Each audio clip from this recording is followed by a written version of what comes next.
အားလုံးပဲမင်္ဂလာပါဒီနေ့တော့ဒီ ghost ဆိုတဲ့စကားလုံးလေးကိုသင်ပြပေးမှာဖြစ်ပါတယ်ဆိုတော့စကားလုံးတွေပါအမြဲတမ်းမှတ်ထားပါတစ်လုံးထက်မကတဲ့အဓိပ္ပာယ်လေးရှိတယ်မဆိုရင် ghost ကိုတရေလို့သိထားပေမဲ့ပထမဆုံးစာကြောင်းမှာ have you ever seen a ghost ဆိုရင်တော့တရေမြင်ဘူးလားဆိုတဲ့အဓိပ္ပာယ်ရပါတယ်ဒါကိစ္စမရှိဘူးနောက်တစ်ခု zero ကြည့်မယ်ဆိုရင် the relationship မှာပေါ့နော် should I message her or just ghost ဒီမှာဆို ghost ကတရေမဟုတ်တော့ဘူးပထမတစ်ခုကတော့ zero က noun အနေနဲ့သုံးတယ်ခုဒီတစ်ခုကျတော့ဆိုတော့ verb အနေနဲ့သုံးတယ်ဒါဆိုရင် zero ရဲ့အဓိပ္ပာယ်ကသူ့ကို message ပို့လိုက်အောင်လားဒါမှမဟုတ် relationship တစ်ခုကိုအဆုံးသတ်လိုက်အောင်ဆိုတော့တခါဒီမှာ relationship မှာဘာမပြောညာပြောနေအကြောင်းအရာလည်းဘာမှမသိပဲပျောက်သွားတာမျိုးရှိတယ်ကိုယ်အဆက်အသွယ်လုံးဝဖြစ်လိုက်တာမျိုးရှိတယ်အဲ့ဒါ ghost လုပ်တယ်လို့ခေါ်ပါတယ်ဒါဆိုအဓိပ္ပာယ်နှစ်ခုရှိပြီနော်နောက်ဆုံးအဓိပ္ပာယ်ကတော့ zero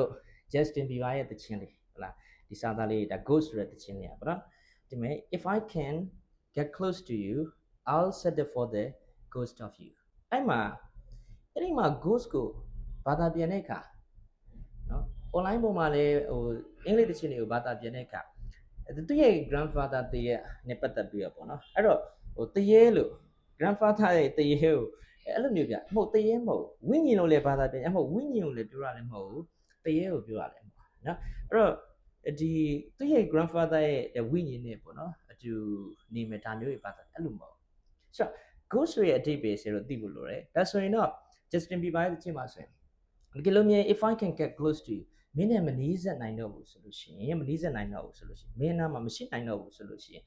as set for the ghost of you ဟောဒီ ghost ဒီဆိုလို့ရင်အဓိပ္ပာယ်ဒီဘာလို့ဆိုလို့ရှိရင် memory ကိုပြောတာလူတယောက်ရဲ့အမှတ်တရ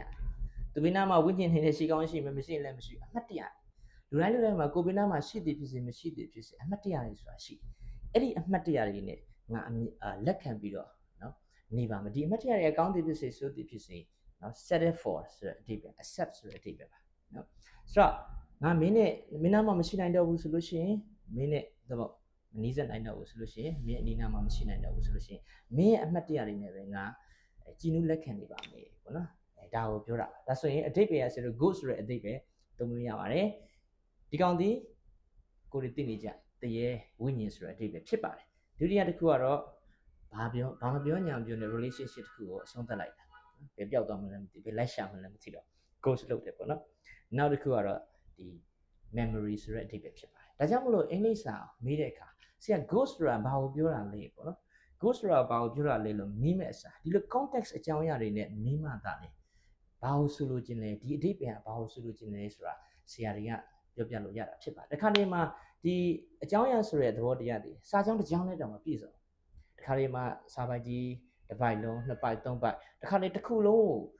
နော်ယူကြည့်လိုက်မှာအော်ဒီဟာဘာကိုဆိုလိုတာလဲဆိုတာအဓိပ္ပာယ်ဖော်ရတာမျိုးရှိပါတယ်ဒါကြောင့်မေးတာတော့ဘာလဲဆိုတာလွယ်ပါတယ်ဖြေရတာတော့ context မပါရင်တော်တော်ခက်ပါတယ်ဆိုတော့ဒီနေ့အတွက် zero video file လေးမှာဒီအဓိပ္ပာယ်လေးတွေပြောပြလိုက်ပါတယ် ghost ဆိုတဲ့အဓိပ္ပာယ်လေးပြောပြလိုက်ပါတယ်အားလုံးကြည့်နေနှစ်တန်သိမယ်လို့ထင်ပါတယ်ပထမတစ်ခုက ghost ဒီဝိညာဉ်တရေဘာသာပြန်လို့ပြပါတယ်ဒုတိယတစ်ခုကတော့ verb နဲ့သုံးပါပဲ ghost သူဒီ relationship ကိုအဆုံးသတ်လိုက်တာဘာပြောညာပြောနေအဆက်အသွယ်ဖြစ်လိုက်တယ်အဆက်အသွယ်လို့လည်းမရတော့ cancel ပြီပေါ့အဲ့နောက်တစ်ခုကတော့နော်အမှတ်တရဖြစ်ပါတယ်ဒါဆိုရင်တော့ဒီနေ့ဆရာတင်ပြလိုက်တဲ့ဒီအကြောင်းအရာလေးတွေကိုကျင့်တတ်လိမ့်မယ်ထင်ပါတယ်ဆရာဒီတိုင်းလည်းတင်နေလာတာဒီနေ့ဆိုရင်နောက်ဆုံးဒီတောင်ရောက်တော့ပါတယ်ဒါပေမဲ့လည်းနောက်ဆုံးနေ့ရောက်ပြီဆိုမှလည်းဆရာဆက်ပြီးတော့ဇက်တိုက်တနေ့တပုတ်ရအောင်တင်ပြပါအားလုံးကျေးဇူးတင်ပါတယ်နောက်ဗီဒီယိုတွေမှာပြန်တွေ့ပါမယ်တကယ်ပါဆရာနာမည်ဆရာချစ်သူဖြစ်ပါတယ်